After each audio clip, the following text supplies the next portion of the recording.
प्यारे साथियों, आज की इस वीडियो के अंदर हम लोग प्रश्नावली 9.1 को कंप्लीट बनाने वाले हैं। तो बने रहिए एंड तक, और चैनल पर नए हैं तो चैनल को सब्सक्राइब कर लीजिए। चलिए क्वेश्चन नंबर 1 में पहले क्या कहता है। ठीक, निम्नलिखित आकृतियों में से कौन सी आकृतियां एक ही आधार और एक ही समांतर रेखाओं के बीच स्थित है। हमारा यहाँ पे कोई दो फिगर है, ठीक, उसके अंदर है कहीं पे भी, और उसको हम लोगों को यहाँ पे जांचना है कि कौन वो क्या वो एक ही आधार पर यानी वो सेम रेखा जो है सो दोनों रेखा में कॉमन है, या फिर बोल रहा है कि ऐसी स्थिति में उभयनिष्ठ आधार और दोनों समांतर रेखाओं को लिखिए।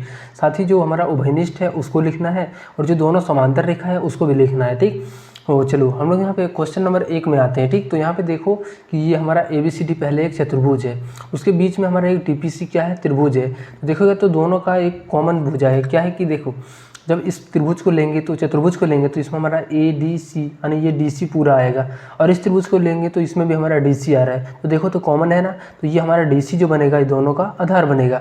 तो पहला तो हमारा फिगर आ रहा है कि ये हमारा क्या है कि दो हमारा समांतर रेखा है और उनके बीच में हमारा एक बना हुआ एक आकृति है। तो पहला तो आंसर हो ही जाएगा। तो लिखेंगे आंसर बना के थोड़ा सा यहाँ पे, पहला हम लोग यहाँ पे लिखेंगे। जैसे 1 नंबर का आंसर लिखना है तो वहाँ पे देखो तो क्या है कि जो हमारा उभयनिष्ठ भुजा है वो क्या है, तो DC है। उभयनिष्ठ भुजा लिखेंगे, उभयनिष्ठ भुजा DC हो जाएगा। उसके बाद ये हमारा आधार भी हो जाएगा। ठीक, और जो समांतर रेखा है तो समांतर रेखा हम लोग चलो यहाँ पे देखते हैं क्या है ऊपर में, और उसको हम लोग यहाँ पे लिखेंगे समांतर रेखा। तो देखो ये भी और CD ये दोनों आपस में क्या है, तो समांतर है, और इनके बीच में था तो DC से समांतर क्या होगा, AB होगा। DC और AB जो आपस में समांतर होगा, ये AB जो हो जाएगा ये DC से समांतर AB हो जाएगा। ठीक, इसको अच्छे से लिख देते हैं। अब क्वेश्चन नंबर 2 पर आते हैं। यहाँ पे देखो, तो क्वेश्चन नंबर 2 में है कि PQSR हमारा एक क्या है, समांतर चतुर्भुज है, उसके बीच से हमारा एक समलंब बना हुआ है। ठीक, देखो तो ये SM N और R है। तो बोलता है कि एक ही समांतर रेखाओं के बीच होना चाहिए, लेकिन देखो ये PQ क्या है, MN का भी समांतर है, SR का भी समांतर है। तो देखो यहाँ पे एक नहीं दो समांतर रेखाओं के बीच में स्थित है इधर। ठीक, तो ये क्या हो जाएगा, ये नहीं हो पाएगा क्योंकि 1 2 3 पहला रीजन ये तो नहीं होगा। क्यों नहीं होगा, तो देखो यहाँ पे समांतर रेखा केवल एक ही होना चाहिए। तो यहाँ पे कितना समांतर रेखा है, तो 1 2 और ये बन जाएगा तो 3 बन जाएगा टोटल समांतर रेखा। और एक और रीजन से नहीं होगा कि ये फिगर हमारा ऊपर तक कहीं पे भी सटा हुआ नहीं है, तो ये हमारा नहीं होगा, कट जाएगा। ठीक, अब चलो इस पर आते हैं 3 नंबर पर। तो देखो तो ये हमारा एक ई आधार पर है PQRS, जो हमारा पहले एक चतुर्भुज है वो PQR इसमें भी है, और एक त्रिभुज को लेंगे यहाँ पे RQT। तो देखो ये हमारा दो समांतर रेखा है, उन्हीं के बीच में भी है, उसमें तीसरा तो कोई समांतर रेखा नहीं है। तो ये भी क्या हो जाएगा हमारा रीजन के साथ, ये 3 नंबर भी हो जाएगा। तो 3 नंबर का भी हो जाएगा। ठीक, इसमें हम लोगों को लिखना है उभयनिष्ठ भुजा जो कॉमन है उसको लिखना है, और दूसरा इसी के साथ लिखना है समांतर जो रेखा है, ठीक, उसको भी साथ में लिखना है। देखो उभयनिष्ठ भुजा इसमें क्या है, तो QR है, दोनों में आ रहा है, त्रिभुज में भी और चतुर्भुज में भी। तो यहाँ पे लिखेंगे उभयनिष्ठ भुजा के सामने QR लिखेंगे, और जो समांतर रेखा है तो ये समांतर रेखा देखियो PQ और SR आपस में समांतर है, तो इसको हम लोग यहाँ पे लिखेंगे PQ के समांतर SR।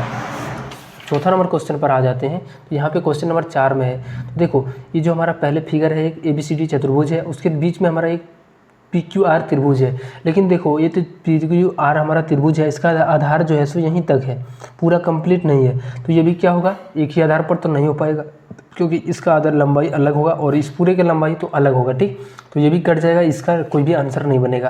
अब हम लोग क्वेश्चन नंबर 5 पर आते हैं। तो इसमें भी देखो हमारा एक पहले ADPQ ये हमारा पहला सब ये चतुर्भुज हो गया, दूसरा हमारा ACDP है, ADCP ये हमारा चतुर्भुज है। तो दोनों का देखो तो कॉमन क्या है, तो AD दोनों में आ रहा है, तो उभयनिष्ठ जो भुजा हो जाएगा वो हमारा AD हो जाएगा।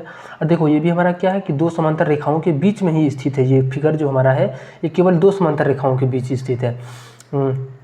तो देखो उसके बाद यहाँ पे क्या होगा कि इसका जो समांतर भुजा हो जाएगा वो कौन सा हो जाएगा, तो AD के समांतर BQ हो जाएगा, PC भी इसका समांतर होगा। ठीक, तो यहाँ पे लिखेंगे हम लोग पहले उभयनिष्ठ क्या है निकला, तो AD हमारा यहाँ पे उभयनिष्ठ निकला।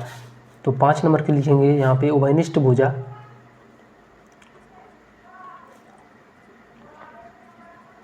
उभयनिष्ठ जो भुजा हो जाएगा वो क्या हो जाएगा, तो AD हो जाएगा। ठीक, उसके बाद यहाँ पे देखो AD हमारा उभयनिष्ठ हो गया, और जो हमारा समांतर रेखा वो बनेगा वो क्या, BQ के समांतर AD, और समांतर रेखा जो बनेगा समांतर BQ और AD समांतर होगा। ठीक, अब चलो हम लोग 5वां नंबर क्वेश्चन पर आते हैं। तो देखो तो यहाँ पे कोई फिगर ही हमारा ऐसा नहीं आ रहा है जो एक ही आधार पर हो। देखो इसको लेंगे पूरे को, ठीक, तो ABCD को ले रहे हैं और तो इसके अंदर और कौन सा फिगर आएगा, कोई भी नहीं आ रहा है, ठीक। तो यहाँ पे क्या होगा, नहीं हो पाएगा ये। अगर यदि इस पूरे को लेंगे यहाँ से लेकर PSBC और दूसरा हम लोग और कहाँ पे लेंगे, तो हम लोग यहाँ पे PSDA, या तो इसको लेंगे या तो इस भाग को लेंगे या तो इस भाग को।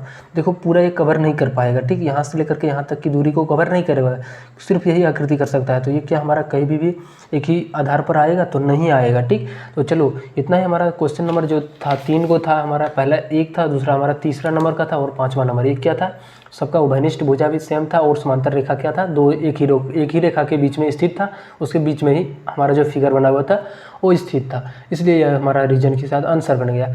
चलो हम लोग नेक्स्ट क्वेश्चन में मिलेंगे 9.2 के साथ। तब तक चैनल को सब्सक्राइब नहीं किया तो कर लेना सब्सक्राइब और दोस्तों को भी शेयर करना।